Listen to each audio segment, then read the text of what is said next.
আসসালামু আলাইকুম ভিউয়ার্স, আপনারা সকলে কেমন আছেন? আশা করি আপনারা সকলেই খুব ভালো আছেন এবং সপরিবারে সুস্থ আছেন। অনেক দিন পরে আপনাদের মাঝে একটি ভিডিও নিয়ে চলে আসলাম এবং আজকের ভিডিওতে আমরা কথা বলবো রিং আইডিকে নিয়ে। আমরা মূলত আজকের ভিডিওতে রিং আইডি নিয়ে কথাবার্তা বলবো, তাই সম্পূর্ণ ভিডিওটা মনোযোগ সহকারে প্রথম থেকে শেষ পর্যন্ত দেখেন। অনেক গুরুত্বপূর্ণ টপিক আমরা আজকের ভিডিওতে শেয়ার করব, যে রিং আইডি ফিরে আসবে কিনা, রিং আইডির কী হলো, বর্তমান পরিস্থিতি, বর্তমান আপডেট, A to Z সমস্ত কিছু।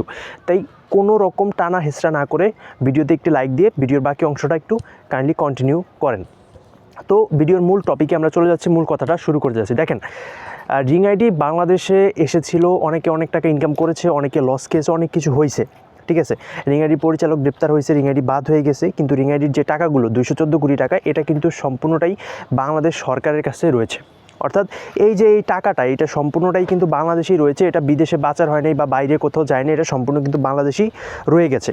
তাই আমরা বলতে পারি যে এই টাকাটা পাওয়ার একটা পসিবিলিটি কিন্তু থেকেই যাচ্ছে।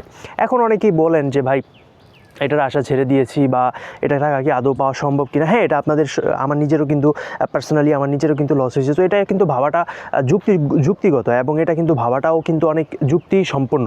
রিং আইডি পরেও অনেক ই-কমার্স সাইট হচ্ছে বাংলাদেশে এরকম করেছিল, যেমন আমরা যদি ইবেলির কথা ধরতে যাই, সেটা কিন্তু আবারও কিন্তু ঠিক হয়েছে, এবং অনেক সাইটগুলো যেসব রয়েছে ওগুলো অনেকগুলো আছে এরকম চলেই গেছে, যেমন MTF আছে, আর অনেক আছে, ব্লা ব্লা ব্লা বলতে গেলে অনেক আছে। কিন্তু আমরা যেহেতু বাঙালি, আমরা ইনভেস্টমেন্ট সাইট আসলে কী করি, এখানে ইনভেস্ট করার জন্য পাগল হয়ে যায়, ঠিক আছে। কারণ আমরা চাই যে অল্প পরিশ্রমে, ঠিক আছে, শুয়ে বসে ইনকাম করার জন্য। সেজন্যই হচ্ছে আমাদের, যেহেতু আপনারা একটা জিনিস জানেন যে আসলে টাকা কিন্তু শুয়ে বসে কখনোই অল্প পরিশ্রমে ইনকাম করা সম্ভব না। তো যেহেতু আমরা শুয়ে বসে ইনকাম করতে চাই, সেহেতু যেখানে আপনি কম পরিশ্রমে টাকা ইনকাম করতে চান, সেখানে কিন্তু রিস্ক অনেক বেশি। এই জিনিসটা আপনাদের মাথায় রাখতে হবে। তো এরপরে কিন্তু রিং আইডিতে যারা আপনারা লস খেয়েছেন বা ধরা খাইছেন, এরপরে কিন্তু সেম ওই মানুষজনই আবার অনেক MTF থেকে শুরু করে আবার বিভিন্ন জায়গায় কিন্তু ইনভেস্ট করেছে, এবং অনেক জায়গায় সেখান থেকে দেখা গেছে যে অনেকে লাভবান হয়েছেন, আবার দেখা গেছে যে অনেকে লসের সম্মুখীন হয়েছেন।